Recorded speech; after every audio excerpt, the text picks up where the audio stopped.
Ito, pag-usapan po natin ito ha. Ito, very important ito kasi may connection po ito sa mga mangyayari ngayon. Notice ni D, inutusan niya si Ko na umuwi na ng Pilipinas sa loob ng 10 araw. Nakasad din dito na maaring maharap si Ko sa disciplinary at legal action kung hindi siya susunod. Isa si Ko sa mga dinadawit sa flood control scam dahil sa manoy budget insertions noong 2025 nung chairman siya ng Appropriations Committee. Siya rin ang founder ng kumpanyang SunWest, nakabilang sa top 15 contractors na pinangalanan ni Pangulong Bongbong Marcos. Nasa Amerika si Ko ngayon para magpagamot. Hindi pa malinaw kung anong sakit niya. Samantala, nagsagot. Ito naman sa akin, okay? Dito muna, i-discuss ko lang to si Saldi ko. Alam mo sa totoo, hindi rin ako masyadong excited na pauwiin to si Ko. Before, nung ayaw banggitin man lang nitong pangalan ni Saldi ko diyan sa kamera, sabi ko dapat imbestigahan yan. Pero ngayon, bigla-bigla. Alam mo yung para may nag-message sa GC ng mga makakaliwa, ng mga dilawan, biglang sabay-sabay sila. Pauwiin si Ko, pauwiin si Ko. Hindi ko sinasabing wag imbestigahan si Ko. Hindi ko rin sinasabing wag pauwiin si Ko.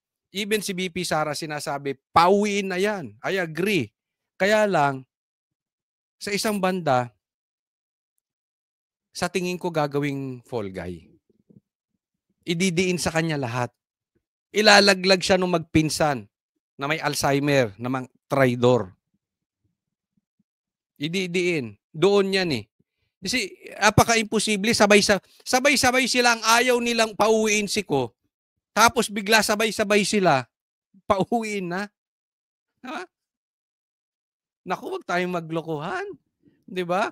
Bawat isa sa inyo may GC. Naman. Nasa politika rin ako, pambihira. Alam na alam ko yung balita nyo na pag pumatak yung balita, kung may instruction coming from the top, iisa kayo ng tono. Wag nga ako. Di ba? Samantala, nagsagutan naman sina Vice President Sara Duterte at Palace Press Officer Claire Castro kaugnay sa pagpapauwi kay Ko. Involved sila sa kidnapping ni dating Pangulong Rodrigo Duterte. Mabigat yan. Involved kayo sa kidnapping Bongbong Marcos. Ha? Yung ginawa nyo kay PRRD, kidnapping yon. Okay? Loud and clear. Tuloy. Bakit ngayon nawala si Zaldico at aalis si Martin Romualdez, hindi man lang nila magawa na kidnapin si Zaldico doon sa Amerika at ibalik dito? Yan. Ang tanong, nakidnap nyo nga. Ano sa tingin niyo? Sagutin niyo ako dyan sa comment section. Nakidnap nila si PRRD. Bakit hindi nila magawang makidnap si Zaldico pabalik? Alam niyo kung bakit? Yung kidnapper si Torre. Sino ba? I mean, kung susundan ko yung sinasabi ni BP Sara, sino yung gumalaw sa kidnapping? Di si Torre. Sino mastermind? Si Bongbong. Wala na si Torre. Yung mga nasa ilalim, inutil na. Ibalik mo sabi mo, ibalik nyo si Torre para makidnap si Zaldico. Di ba? Pero ano sa tingin ninyo? Bakit hindi maibalik si Zaldico? Ba't hindi makidnap pabalik? Sasagutin to ni Bongbong? Hindi. Ang sasagot niyan, siyempre, kung saan siya nagtatago. Sagot, Auntie Claire. Sa atin, sa Pilipinas. Ipakidnap si Zaldico. Unang-una, sabi niya, ba't hinayaan magbiyahe? Dapat alam niya, bilang vice-presidente, na ang pagbabiyahe ng mga mabatas, hindi sakop ng Pangulo. Di ba niya natandaan na mas madalas di siya magbiyahe at hinahayaan siya ng Office of the President kahit meron din nakabinbin na issue tungkol sa korupsyon na parte ng Articles of Impeachment. So anong pagkakaiba nun? Ito, sasabihin ko sa iyo, anong klase kang abogado? Anong pagkakaiba nun? Bakit daw si nakakabiyahe? 'Di ba? Bakit si Zaldico? Yung kay BP Sara, politically motivated. Yung kay BP Sara, confidential funds ang question. Okay? Magkano lang yun, ating? Yung confidential funds na yun, just in case, ubusin ni BP Sara, kaiinom ng alak, walang mamamatay. yung insertions, yung amount ng insertions, yung panlolokong ghost projects, pag lahat ng pera na yon pinang-inom ni Saldico, ang daming mamamatay sa baha. Sa katunayan, ang dami nang namatay. 'Di ba? Kasi yan, hindi dapat kinonsilte. Hindi naman sinabi na bakit pinalabas ay gawaan mo ng hold order. Hindi. But remember this. Walang galaw si Tambi, walang galaw sa kamara nang walang basbas ng president. Hindi natin sinasabi na umalis siya doon sa batas. Kasi bawal naman yun na i-hold mo si Saldi. But being the president, you should have an influence over him. Lalong-lalo na under siya nang nilagay mo na speaker. In short, kinonsinti ni Bongbong. Huwag tayong pinaalis nyo talaga. Hinayaan nyong umalis. Hindi nyo ginawa yung part nyo na dapat stay ka lang dyan. Marami kang problema. Ganun dapat. Mga kapatid, Jig Manikad po. Yun ang naging issue dito eh. Alam mo katulad niyan, may nasusunog daw sa Maynila ngayon. Siguro pag may namatay doon, kasalanan ni PRRD. Kasalanan ni BP Sara. Kasalanan ni Pulong. Kasalanan ni Basti. Diba? Kaya kayo, wala kayong sense of responsibility, wala kayong accountability rin. Dahil kaya hindi nyo inaayos eh. Wala kayong alam kung hindi Duterte. Ang lagi nyong sasabihin, Duterte. Next po tayo. Kaya alam nyo yung sinasabi ni Claire na yon. Bakit si BP Sara naman ay hindi pinigilang umalis? Diba? So nasagot ko na yon. Ito pang isang dahilan.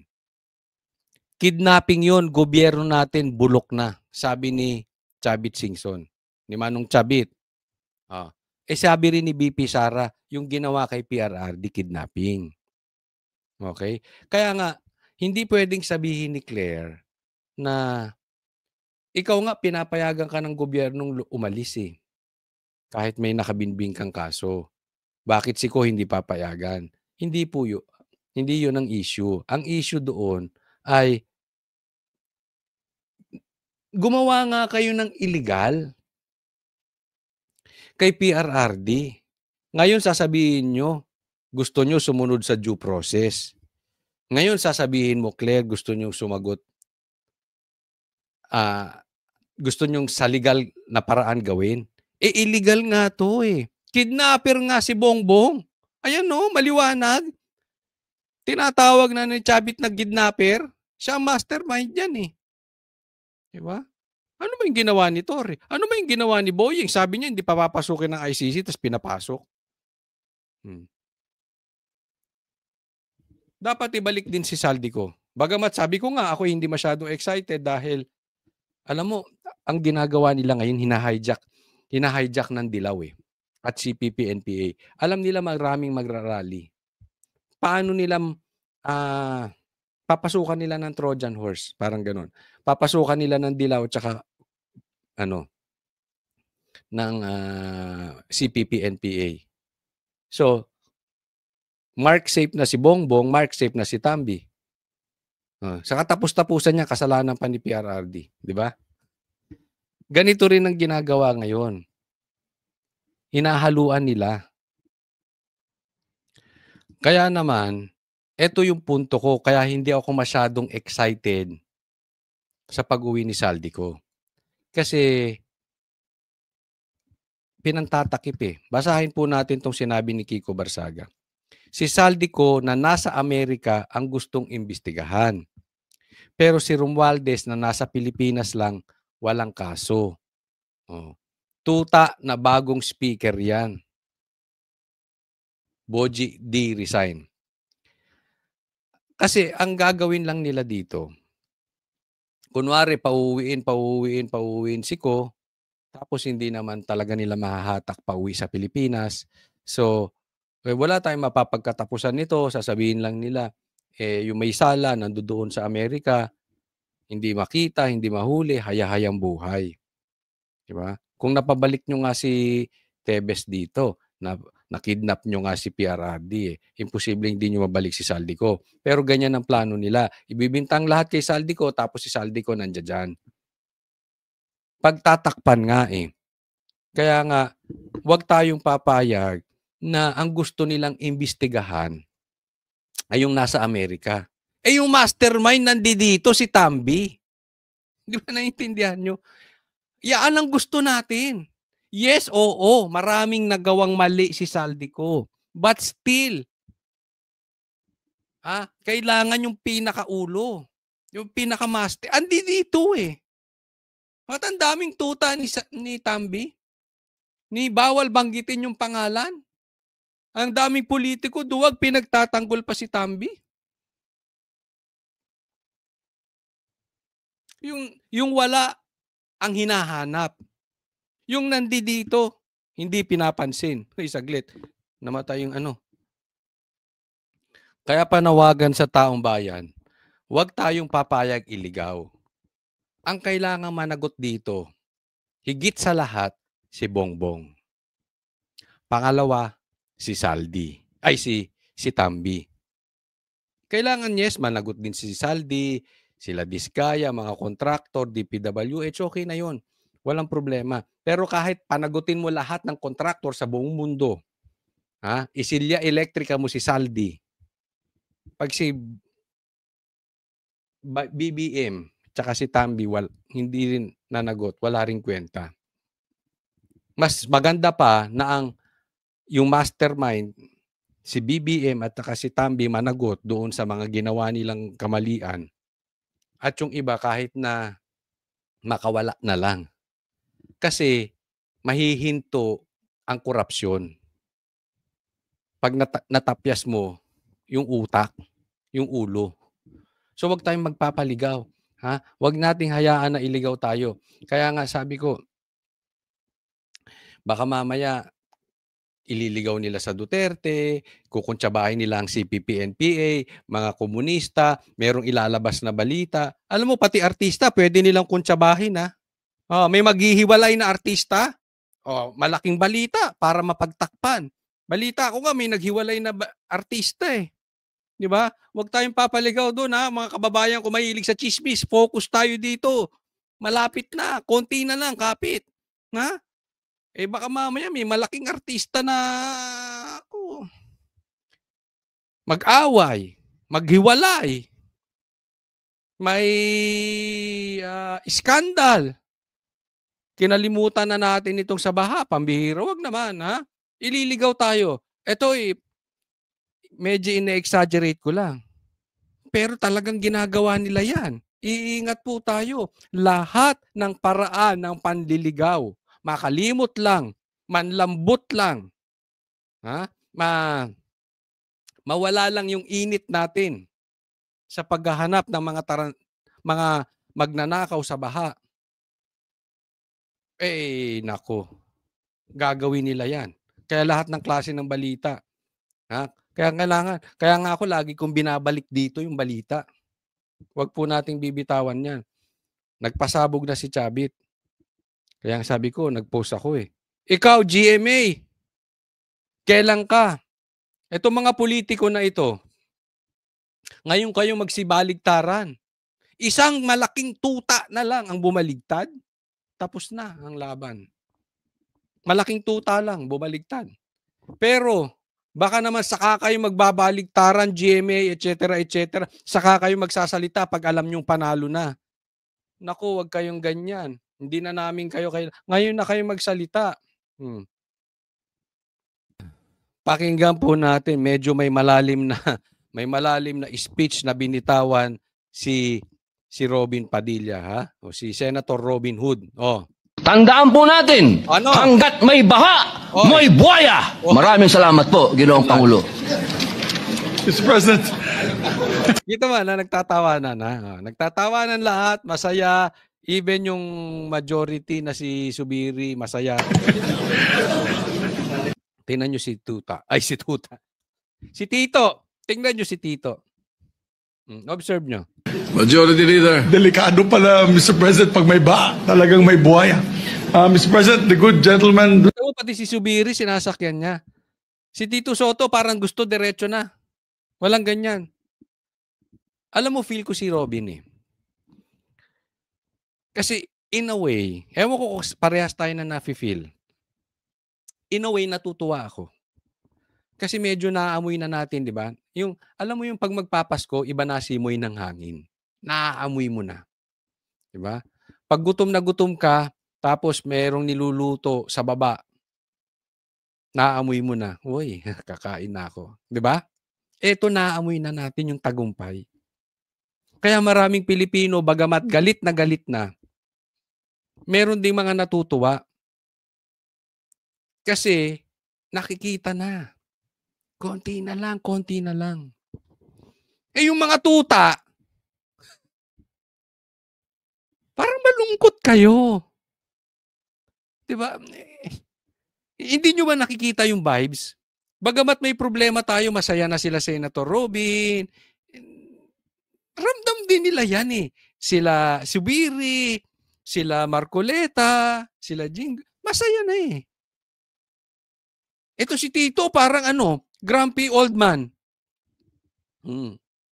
Sabi ko nga dun sa sa anak ko, oy, titingnan mo ako ha. Kasi katangian ng tumatanda yan. Grumpy. Ayoko nung ganun. Yung bang parang namatay ang Diyos, parang ang Diyos ay hanggang 40 years old lang. Hindi ba ganun? Yung bang parang yung Diyos, pag 40 ka na, 41, 50, patay na yung Diyos. Bakit laging galit? Wag, dapat you maintain the joy. Nga? Tito! Makukuha na natin ang tagumpay. Wag kang ganyan. Mahuhuli na yung mga buhaya. De, totoo naman yung sinabi ni Robin eh. Basta may baha, may buhaya. Hindi ka naniniwala doon, Tuta? Ay, Tito? Dapat nga nagsasaya ka, hindi kita maintindihan. Ulitin natin, ha? Ampo natin, hanggat may baha, may buhaya. Maraming salamat po, Ginoong Pangulo. Mr. President. Sila nagtatawanan, si Tito. Majority Leader. Delikado pala, Mr. President, pag may talagang may parang yung lolo kong hina-high blood. Meron ganyan minsan sa grupo, no? Yung mga matatanda.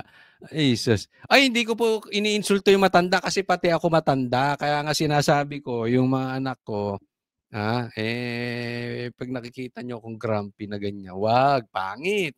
Ang Diyos buhay hanggat buhay ka. At kahit ikaw'y mamatay, buhay pa rin. So, hindi dapat hindi parang namatay ang Diyos pagka umabot ka na sa edad na 40.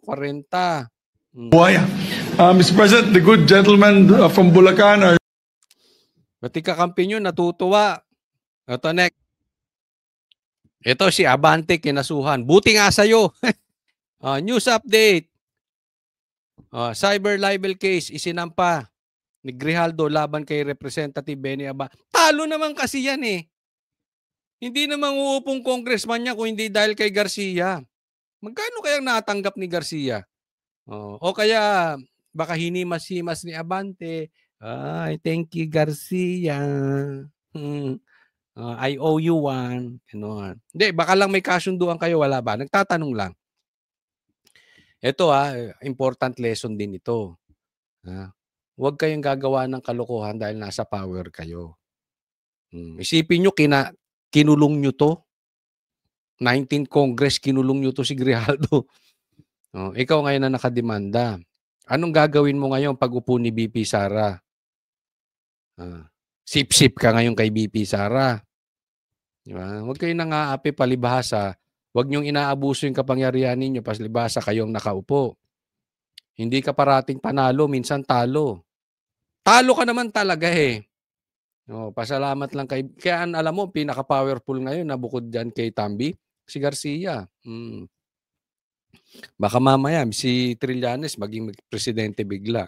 I-declare ni Garcia. Next po. Tingnan nyo to si Gadon. Bakla pala to. Anong sabi ni Larry Gadon kay Kiko Barsaga? Imbestigahan si Martin Romualdez. For what? Hindi mo sinabi, Bobo! Kiko, Bobo! Kiko, Abnoy! O, Kiko, dapat ikulong ka. Idemanda ka. Yan lang ang sinabi mo kay Kiko sa dinamin niyang binanggit. O, nahalata ka tuloy. Sabi niya, yun lang? Wala kang malutong na pagmumura ngayon? O baka natakot ka na rin sa akin? Lupit, no? Medyo, ako honestly, medyo weird si Kiko, okay? Pero effective eh. Ha? Sabi ko nga, you cannot argue with success. Diba? May mga ganun eh. Kasi galing kami sa banda. Nag-handle ako ng banda. Minsan may mga weird talaga. Oo, iba sila magsalita, iba sila, hindi sila nakahalubilo. Ito naman sobra. Hyper, parang meron yung tahimik lang ganun. Pero sabi ko, kunwari hawak mo gitara, let your guitar do the talking. Parang kala mo weirdo, di ba? Pero nung naggitara, abay mismo na. Ibang klase. Ang tawag namin sa mga galing, halimaw. Pag tinawag ka sa banda na halimaw, ayan, naintindihan nila yan. Malupit yun. Parang ganito si Kiko. Medyo weird, pero effective. Diba? Isipin mo, tapang-tapang nito si Gadon, ha? Kung makasigaw yan. Pati Supreme Court, minumura. Oh. Lumabas. Sabi ko nga, may naalala ko. Di ko nasasabihin. May mga kaibigan akong ganon. Oy, wag kayong magagalit. Nanonood kayo, ha? Kasi yung may mga kaibigan ako, ang tatapang. Pagdating sa ako, chope. Pagdating sa shota, under.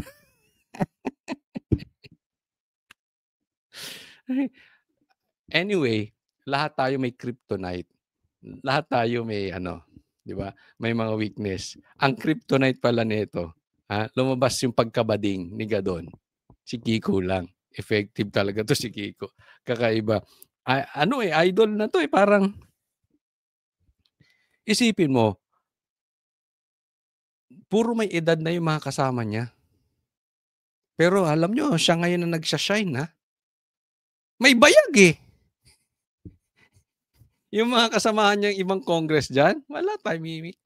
Kaya lang minsan kasi nagiging matapang ka kung wala kang kung wala kang baggage. Minsan yung tao kaya nagiging duwag kasi may bagahe. Gigets mo? Yung iba kaya tahimik kasi nakinabang. Baka mamaya ibalik oy! Binigyan din kita ng 200 million. Tumahimik ka na, hindi na kita isasali. Sa tumahimik ka na, enjoy your 200 million. And I will enjoy my 1 billion. Marami po kasing nakinabang. Hindi sila matapang, pero madungis din sila. Madungis din. Hindi man sila mabantot o madumi, may dungis din yung mukha nila.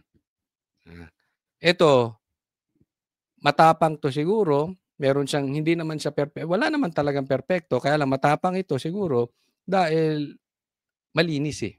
Magtatapang ka pag malinis ka. Lahat naman tayo may baho. Pero siguro, sabi ko nga, kung wala kang baho or bahid ng pagnanakaw, hindi ka adik, matapang ka eh. Tingnan mo ang Duterte. They are not perfect. Di ba? Alam naman natin ang baho ng Duterte. At hindi naman nila tinatago yun. Kalat naman sa Davao yun. Di ba? Pero dalawa, hindi mo pwede ibintang sa kanila. Pagnanakaw at droga. Marami silang nagawang mali, just like you and me. Pero kaya ka matapang kasi hindi ka pwedeng silipan ng nakaw eh. Kaya kita nyo, ang daming tameme, no? Ilan yung congressman ngayon? 300. Yung iba pinagtatanggol pa si Tambi. Yung iba may kumakalaban konti kay Tambi. Asa na yung iba? Tahimik lang, di ba? Ngayon yung napapansin. Tahimik lang. Sige, go with the flow. Hindi sang-ayon kay Tambi, hindi rin kinokontra si Tambi. Madungis din. Kaya gano'n. Eto naman, tingnan ninyo, pinost ng ArcLight. News update. Kamara naglabas ng resolusyon para purihin si Romualdez. Grabe, no? Pati pagpuri kay Tambi may resolusyon. How pathetic you are, Tambi. Ang kakawa. Kakalungkot yung buhay mo. Ako ha. Ito hindi sa tayo nagpapaka-plastic. We all need money. We want to live in a comfortable life, beautiful house, beautiful car. Lahat beautiful. Pero honestly, hindi ako naiinggit kay Tambi. Sabi nga, kasi kung ang pera ay galing sa Diyos, you will get to enjoy it. May pagpapalang kasama. Yung mga anak mo, lumalaking tama, kasi naturuan mo. Diba? Yun ang masarap. Yun ang wealth. The next generation, naayos. Yung ganito, ang dami mo ng pera. Pati pagpuri sa'yo may resolusyon. Diba? May hindi organic eh. Anong naituturo mo dyan sa anak mo? Diba? Kung hindi, magnakaw din. Yan yung sinasabing sumpa.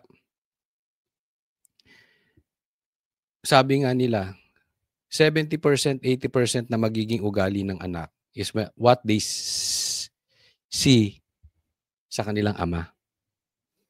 Anong matuturo niyan? Unless, siyempre, that is a different story. Magkaroon ng divine intervention that, kinatagpo ng Diyos babaguhin ko buhay namin simula ngayon. Pwedeng ganon. Pero kung wala, magtutuloy. Pansinin nyo yung magnanakaw. Mga anak magnanakaw din. Pansinin nyo yung addict. Yung mga anak addict din. Diba? Especially yung tatay. Because they follow the father. Hindi nila alam na nasusundan nila yung tatay.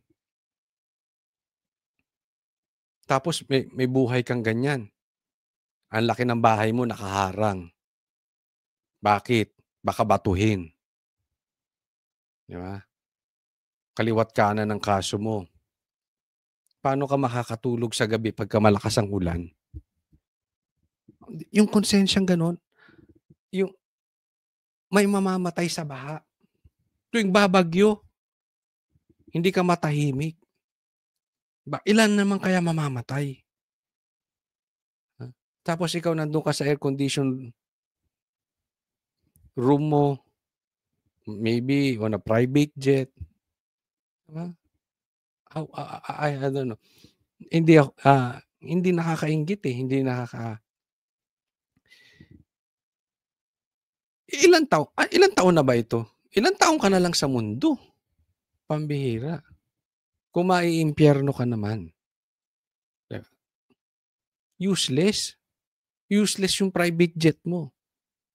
Sa impyerno, useless ang private jet. Aanhin mo yan. Diba?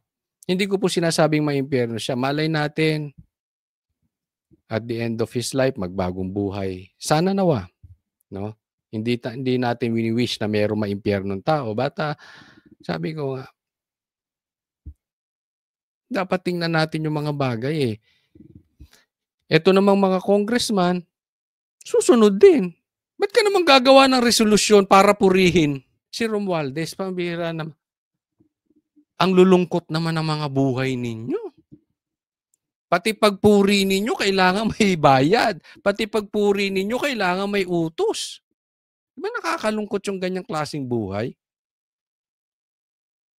I mean, that is so shallow. Ang babaw niyan. Ang babaw ng karakter mo pagka ganyan na yung hinabol mo sa buhay mo, pambihira. Oh. Hindi ko maintindihan. Kaya nga naman, gahaman sa pera, gahaman sa power. Kasi ang babaw ng karakter. Mamaya po, pag-uusapan natin na standby po, yung malagim na magaganap. Kasi po, meron tayong naririnig, ha? Naku, matindi itong pangyayaring ito. Ha? And, agad-agad ito. Okay? So, BP Sara, be ready! Pero ito muna. Okay? Meron po kasing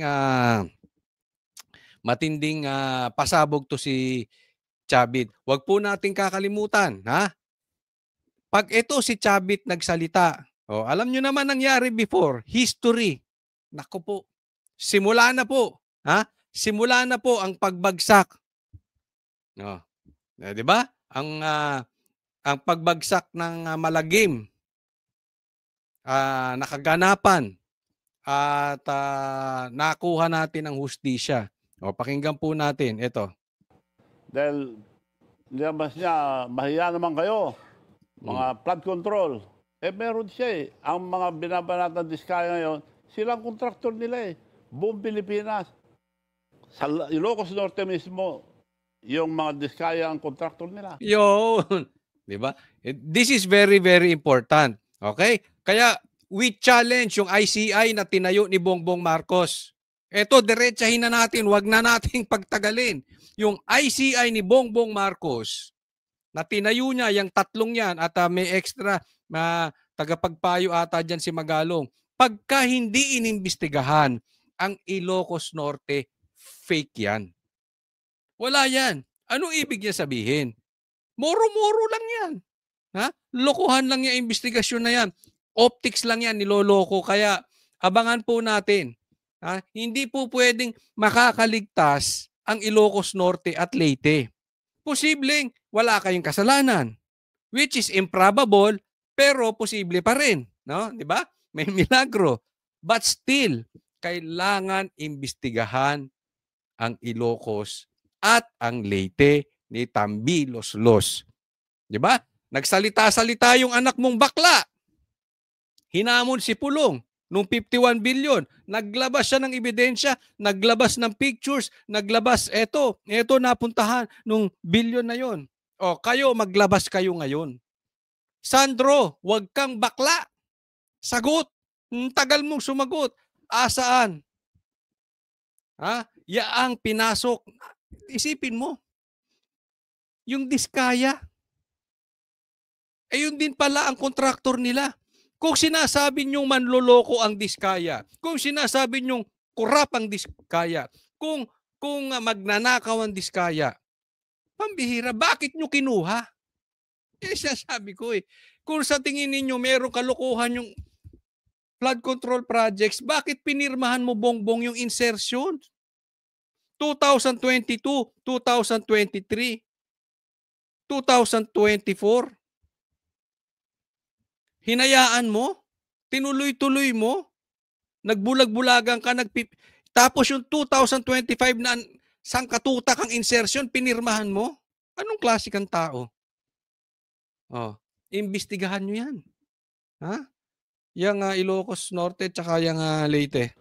Imposible naman din nila kilala. Baka nakalimutan lang, baka may Alzheimer. Yan ang balita natin dito kay Bongbong Marcos. Siguro nasunog ang utak. Kasi sabi ni Manong Chavit, may Alzheimer to . Okay, ulitin ko lang yun na ang mga Diskaya rin po. Ang kontraktor nila, Presidente, sa linaw nun. Di ba? Hindi naman po pwedeng kurap. Nagnakaw ang Diskaya sa ibang probinsya. Pero sa Ilocos Norte, hindi. Matindi tong pasabok ni Kaya titingnan natin kung mga inutil din yung ICI na yan. Yung tinayo ni Bongbong Marcos. Sa probinsya nila, ayon. So ang kailangan makita doon, kung totoo po yun. Yun ang unang imbestigahan nila dapat. Oo nga naman, nasa norte. From north to south. So uunahin na yon. Pero importante po ma-establish sa Manong kung yung mga Diskaya projects in the north ay substandard or existing. Yes. Yan, kung substandard or existing or ghost projects, no? But still, kailangang imbestigahan. Ngayon malalaman natin nag-imbestiga ba talaga? Dahil kami kahit puntahan namin yung Ilocos Norte, naku, diyan kami inabot ng pandemic . Kabisado din namin yan. So, Pwede yan. Pwede namin puntahan yan kung talagang nangyari. So maglabas muna sila, tapos iimbestigahan natin. Pero alam ni Chavit kung talaga may kalokohan yan, pag naglabas sila ng peke, ilalabas din ni Chavit, Manong Chavit. Post. Yes. Ayun, okay. So, Kaya kanina, kung hindi multo yun, imbestigahan nila. correct, correct. So, you're also confident, so lahat po ng mga pagtutukoy sa inyo ay puro salita at walang patutunguhan? Wala po. At, Attack dog, puro attack dog. opo. It's natural in politics. Batuhan ng putik yan. Oh, Manong Chavit, meron akong tanong sa'yo. Sabi mo, attack dog. Pero ang mga attack dog ngayon, tuta. Alam ko yung mga attack dog, malalaki. Yung ngayon tuta. No, sige. Matanong ko kayo, sino-sino ang mga tuta sa bansang Pilipinas? Ilagay nyo pangalan dyan. Nasa comment section. Ang linaw nung sagot. Attack dog ay mga tuta. Sino-sino sila?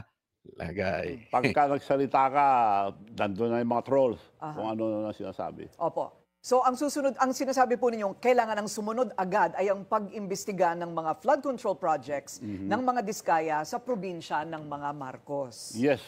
Ayun, okay. Meron po ba kayong hinala? Sama mo na Manong Chavit, yung Leyte. Di ba? Itong lugar nila, Tambi. Meron po ba kayong nalalaman na dinaan ng mga congressman dyan po sa norte? Sa baluarte po ni Pangulong Marcos. Si Diskaya nga at saka yung bagong mayor ng Lawag, ang kontraktor nila na tinanggal nila yung pinsambuo nila dahil ayaw makisama sa kanila. Si Michael Kion. Sipin mo, pinsang buo. Siya nagsabi sa akin nung nangangampanya na ako kay BBM, Manong, mark my word, they're just using you. We know the Marcoses, they'll just use you. Sabi sa akin, hindi ako maniwala Ako, tinulungan ko ng gusto. Sinamahan ko all the way. After election, may Alzheimer ako, nakalimutan na ako Alam mo, totoo to sinasabi ni Chavit kanina. Marami siyang pasabog kanina sa interview. No? So, mahaba yun, di ko na lahat yun. Ito na lang kinuha natin. May Alzheimer nga Ang tumulong kay Bongbong para mag-slide down si BP Sara ay si Manong Chavit. Nilapitan siya ni Amy, tapos kinonvince nila si BP Sara. Kasi at that time, hindi talaga kayang salubungin ni Bongbong si BP Sara dahil talagang matatalo siya.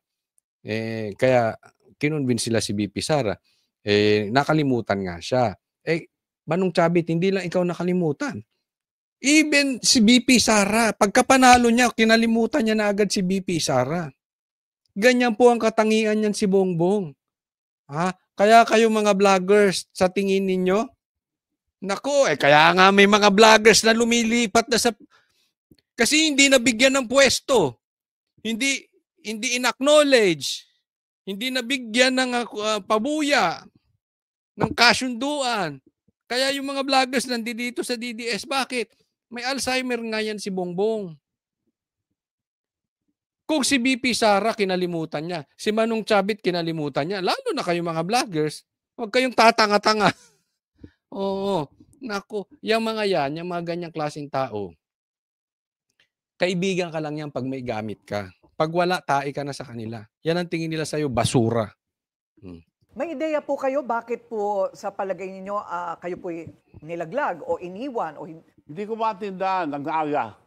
After the election, nagpunta sa Japan, ang dami namin sa presidential table. Binati lahat. Sabi ni Sandro, yung anak niya, Dad, Manong Chavit is here.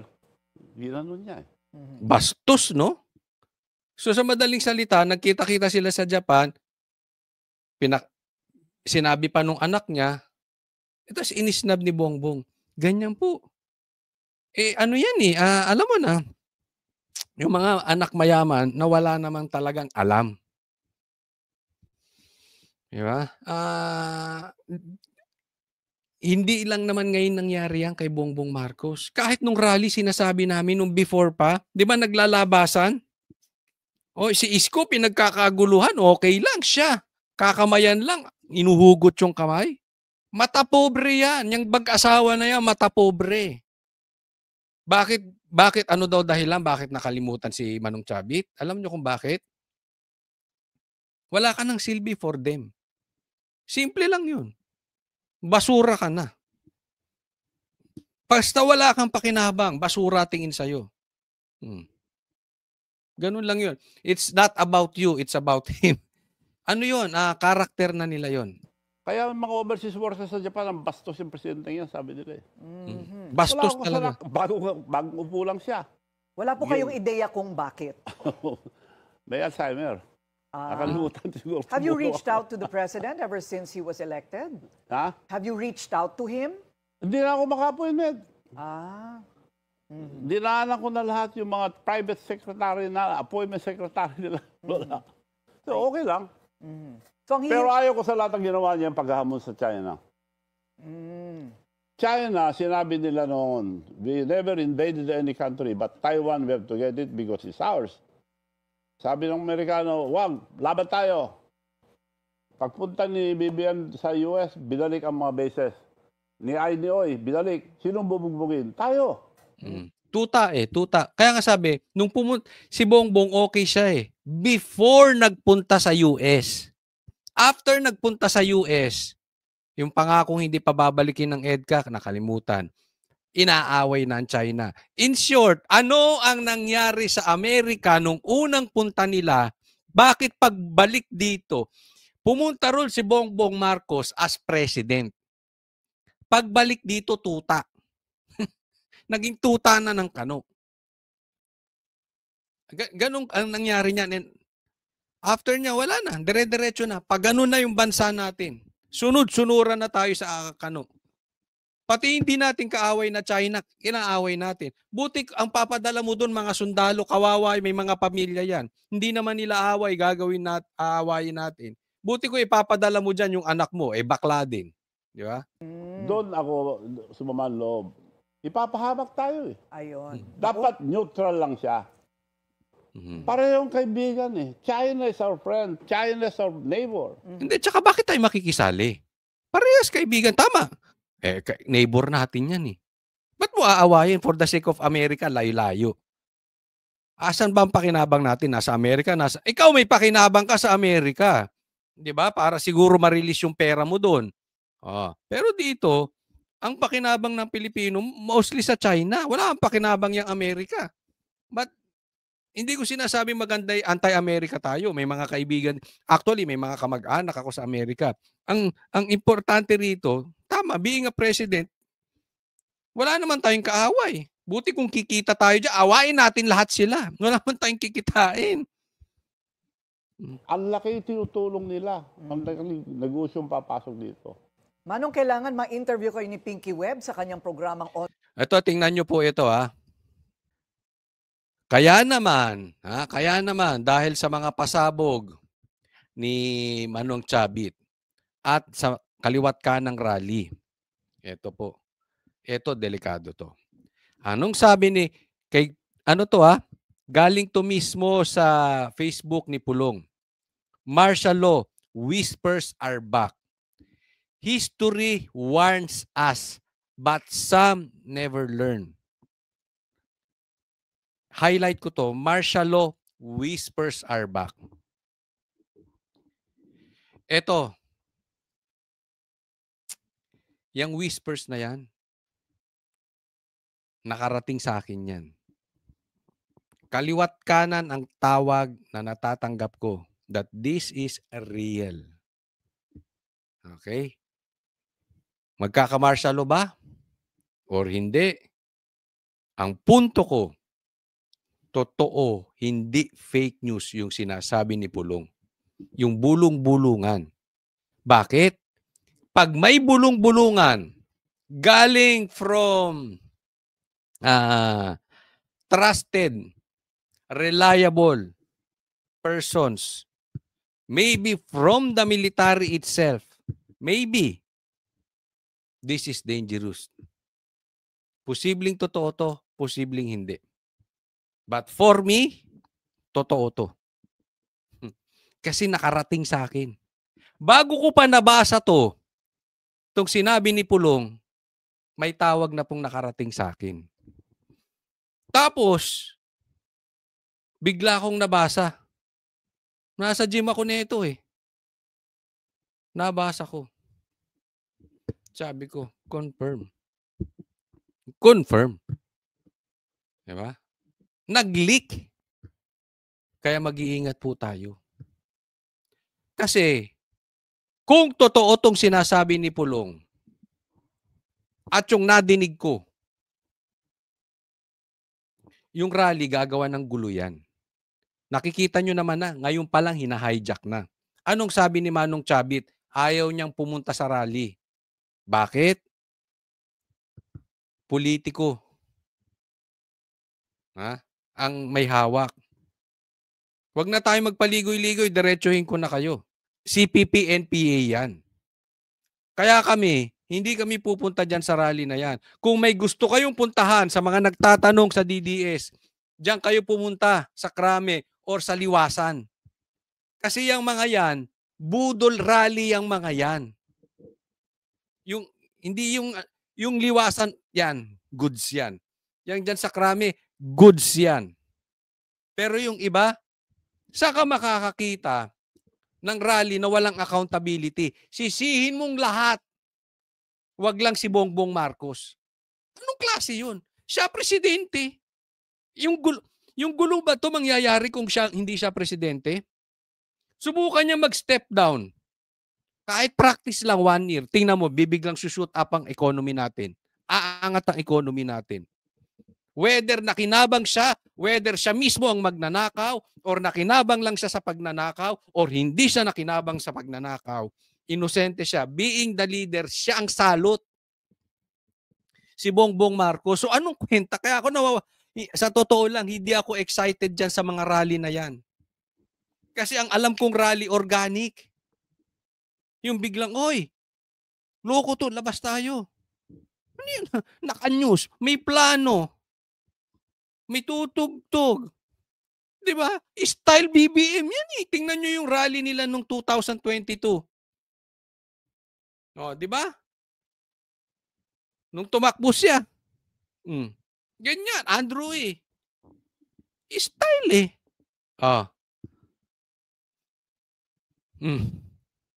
Tapos ano? Bawal siyang banggitin? Bawal siyang pababain? Cheap shot. Anong klaseng rally yun? Eh di kayo-kayo lang yan. Pati rally budol. Budol-budol na tisi-tisi. Itong bangag na ito. Budol-budol pa rin sa rally. Hanggang sa rally. Siguro kung merong hindi naiintindihang salita si Bongbong Marcos ay 2 salita. Una, organic. Hindi niya naiintindihan yung organic. Pangalawa, sober. Bangag eh. Yan ang 2 words na kailangan niya maintindihan. Isipin mo, pati mo si Aquino. Diba? Wala na. Saan tayo papatungo nito, pambihira? Oh. Pati rally kasabwat nila. CPP, NPA.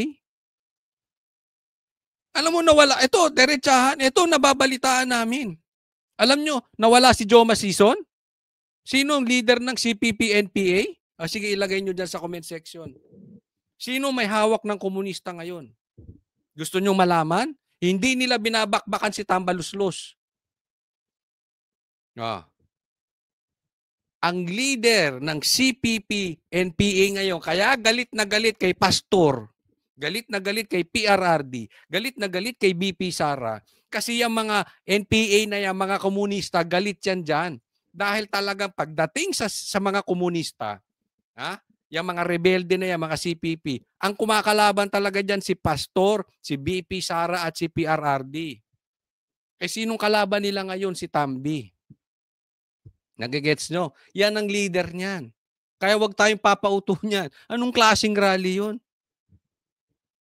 Accountability pero hindi nyo babanatan si Tambi? Tapos hindi nyo pabababain si Bongbong? Tapos kasalanan ni Duterte, pambihira. Ano yan? Lokohan. Doon tayo sa Liwasan. Doon tayo sa Krame. Pero mag-iingat lang tayo.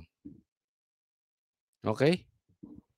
Posibleng hindi matuloy itong martial law na ito kung sa tingin nila hindi sila delikado. Pero sa 21, buong Pilipinas ang rally. Meron pa sa ibang bansa, nandoon pa. Si BP Sara naghahanda na. Pag magdedelikado sila, I choose to believe, totoo itong sinasabi ni Pulong. Magkaka-martial law. Ingat lang po. Just be ready. Okay? Ingat lang po. Ingat.